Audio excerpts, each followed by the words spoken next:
പെണ്ണിൻ്റെയും കല്യാണ ചെക്കൻ്റെയും ആദ്യത്തെ വിഷുവായിരുന്നു. അപ്പോൾ ഒട്ടും കുറയ്ക്കണ്ടെന്ന് വിചാരിച്ചു. രാവിലെ കുളിയൊക്കെ കഴിഞ്ഞ് അച്ചാച്ചൻ്റെ കയ്യിൽ നിന്ന് കൈനീട്ടം വാങ്ങുന്ന ഫോട്ടോസാണിത്.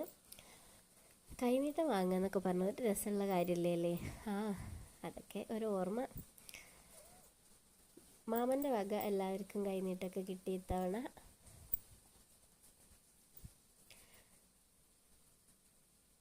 കല്യാണ പെണ്ണും കല്യാണ ചെക്കനും രാവിലെ അമ്പലത്തിലൊക്കെ പോയി വന്ന് അവരുടെ കുറച്ച് ഫോട്ടോസൊക്കെ എടുത്തു കൊടുത്താണ്. അവരുടെ ആദ്യത്തെ വിഷയമായതുകൊണ്ട് അവർക്ക് ഭയങ്കര ഹാപ്പി ആയിരുന്നു. അതിനുശേഷം ഞങ്ങൾ അടിപൊളിയായിട്ട് സദ്യയൊക്കെ ഉണ്ടു. നമ്മുടെ വീട്ടിലെ 4 ഗേൾസ് സദ്യ ഉണ്ടുന്ന ഫോട്ടോ ആണിത്. സദ്യയുടെ കാര്യത്തിൽ ഒരു കോംപ്രമൈസും ഇല്ല. എല്ലാ കറികളൊക്കെ ആക്കി അടിപൊളി സദ്യയായിരുന്നു. അപ്പോൾ അവർ ഫുഡ് കഴിക്കുന്ന ഫോട്ടോസാണ്. ഇതോടുകൂടി ഇത്തവണത്തെ വിഷു